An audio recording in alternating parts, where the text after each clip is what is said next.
Kali ini kita akan coba bedah sebuah kisah yang penuh kontradiksi. Kisah seorang pria yang memimpin proyek pembuatan senjata paling dahsyat dalam sejarah, tapi malah menghabiskan sisa hidupnya dihantui oleh ciptaannya itu sendiri. Dan kalimat inilah yang terlintas di benak J. Robert Oppenheimer. Bukan saat dia gagal loh, tapi justru di momen kemenangan terbesarnya. Aneh kan? Jadi pertanyaannya, gimana ceritanya bapak bom atom ini malah jadi kritikus yang paling galau, yang paling berkonflik dengan karyanya sendiri? Nah, untuk ngerti soal ini, kita harus mundur sedikit, melihat siapa sebenarnya sosok Oppenheimer dan proyek raksasa yang dipercayakan kepadanya. Jadi, jauh sebelum namanya identik dengan bom atom, Oppenheimer ini sebenarnya udah jadi bintang di dunia fisika teoretis.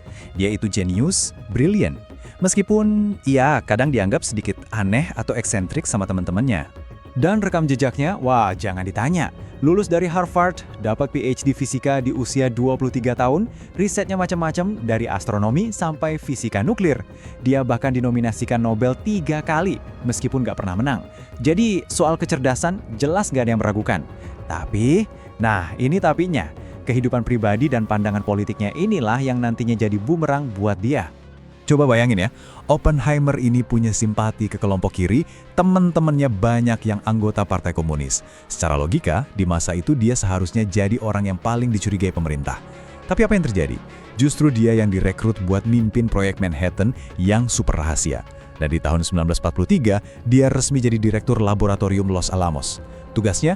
Cuma satu, tapi tugas yang bakal mengubah dunia selamanya, bikin senjata atom. Dan semua kerja keras, semua sumber daya, semua kejeniusan yang dikumpulkan di Los Alamos itu, semuanya mengerucut pada satu momen. Satu pagi buta di tengah antah berantah gurun New Mexico. Tanggal 16 Juli 1945, tepat jam 5.29 pagi. Tiba-tiba, sebuah fajar buatan manusia yang terangnya ngalahin matahari muncul di Cakrawala. Itulah dia, ledakan bom atom pertama dalam sejarah umat manusia. Mereka yang ada di sana, para saksi mata, mereka menggambarkan sebuah pemandangan yang dahsyatnya nggak terbayangkan. Kekuatan yang benar-benar mengerikan. Dan reaksinya macam-macam. Ada yang ketawa histeris saking nggak percayanya, ada yang nangis, tapi kebanyakan mereka cuma bisa diam, bisu, terpaku sama apa yang baru aja mereka saksikan. Dan disinilah, di momen inilah, kontradiksi itu benar-benar meledak dalam diri Oppenheimer. Saat semua orang mungkin melihat keberhasilan ilmiah, yang muncul di kepalanya justru barisan kalimat dari kitab suci Hindu, Bhagavad Gita. Kini aku menjadi maut, penghancur dunia. Dia nggak melihat kemenangan. Yang dia lihat adalah sebuah realitas moral yang luar biasa berat. Nah, inilah titik awal dari konflik batin yang bakal terus menghantuinya seumur hidup. Nah, setelah perang selesai, dan bom itu benar-benar dijatuhkan di Hiroshima dan Nagasaki, beban di pundak Oppenheimer jadi makin gak tertahankan. Realitas dari ciptaannya itu benar-benar membawa krisis batinnya ke titik didih. Jadi dia terjebak di dua dunia. Di satu sisi dia dipuja-puja sebagai pahlawan nasional kan, orang yang berhasil bikin senjata untuk mengakhiri Perang Dunia II. Tapi di sisi lain, dia merasa bersalah luar biasa. Dia merasa bertanggung jawab atas ribuan nyawa yang hilang dan masa depan dunia yang sekarang jadi penuh ketakutan. Benar-benar terperangkap di antara kesuksesan dan konsekuensi mengerikan dari kesuksesan itu sendiri. Dan rasa bersalah ini bukan cuma dia simpen sendiri. Dia sampai memberanikan diri bilang langsung ke Presiden Harry Truman, "Pak Presiden, saya merasa ada darah di tangan saya." Dan apa respons Truman? Dingin. Truman bilang, "Darah itu ada di tangan saya. Biar saya khawatir soal itu." Seolah-olah meremehkan beban moral yang dirasakan si ilmuwan. Momen itulah pertemuan dengan Truman dan semua perasaan bersalahnya yang benar-benar mengubah Oppenheimer. Dia bertransformasi.